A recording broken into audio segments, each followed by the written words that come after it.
لیکن واللہ بے حیائی کی بات نہیں کرنے چلا بلکہ دل کا درد پیش کرنے چلا ہوں۔ کوئی بے حیا کہے تو لاکھ کہہ دے، اس لیے کہ شوق نہیں ہے، مجبوری کہلوا رہی ہے جو کہنا چاہتا ہوں۔ آج ہمارے نوجوان جس فعل بد میں سب سے زیادہ گرفتار ہیں، زنا سے بھی زیادہ، وہ ہے اپنے ہاتھوں سے اپنے اوپر غسل کو فرض کرنا۔ مجھے اس سے آسان اور اس سے باحیا الفاظ اس گناہ کے حوالے کی تشریح کے لیے نہیں مل پا رہے ہیں کہ لوگ اپنے ہاتھوں سے، نوجوان حمام کے اندر بیٹھ کر، بیت الخلاء میں بیٹھ کر، تنہائی میں بیٹھ کر اپنے ہاتھوں سے اپنی عصمت سے کھیلتے ہیں اور وہ اپنے ہاتھوں سے اپنے اوپر غسل کو فرض کرتے ہیں۔ یہ کیا ہے؟ اللہ کے رسول صلی اللہ علیہ وآلہ وسلم فرماتے کہ جو اپنے ہاتھوں سے اپنی شرمگاہوں سے کھیل کر اپنے اوپر غسل لازم کریں، آقا فرماتے اللہ کی، سارے فرشتوں کی اور مجھ محمد کی اس پہ لعنت ہو۔ حضور جس پہ لعنت کریں، جو بے باک لڑکے، بے باک چھوکرے، وہ تو زنا کے اڈوں تک جاتے ہیں، لیکن نام نہاد جو شریف کہلاتے ہیں وہ ڈرتے ہیں کہ زنا سے پکڑ نہ لیے جائیں، عزت نہ چلی جائے، تو وہ اکیلوں میں، بستروں پر، مکانوں میں، دکانوں میں، تنہائیوں میں اپنے ہاتھوں سے اپنے سرمایے کو برباد کرتے ہیں۔ میں اپنا دل کا درد اپنے ان بھائیوں تک پہنچانا چاہتا ہوں اور آپ کے توسط سے دنیا بھر میں میرے جو نوجوان اس فعل بد میں گرفتار ہیں، جس پر رسول پاک نے لعنت کی، اللہ نے لعنت کی، حضور علیہ الصلوۃ والتسلیم کے غلاموں، جو اپنے ہاتھوں سے اپنے اوپر غسل فرض کریں، قیامت کے دن ان کو زانیوں سے زیادہ سخت عذاب دیا جائے گا، زنا کرنے والوں سے بدترین عذاب ان لوگوں کو دیا جائے گا۔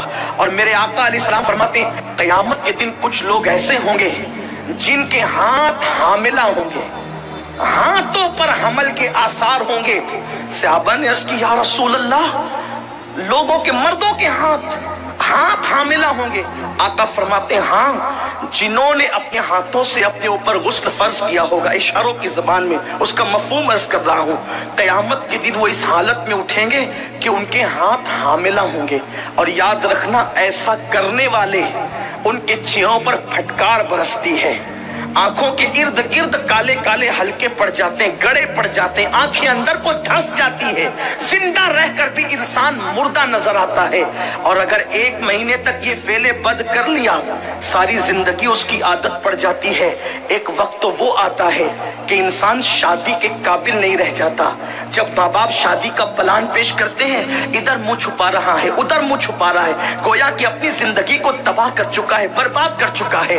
سنی وقت کے اختصار کو ملحوظ رکھتے ہوئے بس اتنا پیغام آپ کو دے دوں، اگر آج سے پہلے کسی نے اپنے ہاتھوں اپنے اوپر غسل فرض کر کے حضور کی لعنت مول لی ہے، اللہ اس کے رسول کی لعنت کا وہ شکار ہوا ہے، اللہ اکبر، تو وہ آج اس سنی اجتماع میں سچی توبہ کرے، اس لیے کہ توبہ انسان کی زندگی کو بدل دیتی ہے۔ یہ توبہ ہی ہے جس نے فضیل ابن عیاض کو اولیاء کا تاجدار بنایا، یہ توبہ ہی ہے جس نے بشر حافی کو بغداد کے میخانے سے نکال کر کعبے کا مجاور بنایا اور 2 لاکھ حدیثوں کا حافظ بنا دیا۔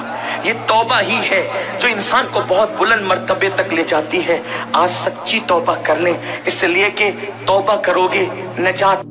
یہ توبہ ہی ہے جو انسان کو بہت بلند مرتبے تک لے جاتی ہے۔ آج سچی توبہ کر لیں، اس لیے کہ توبہ کرو گے نجات۔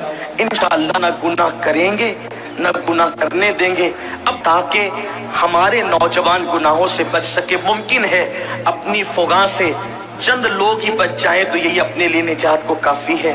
اللہ تبارک و تعالیٰ سے دعا ہے، میرا اللہ مجھے آپ سب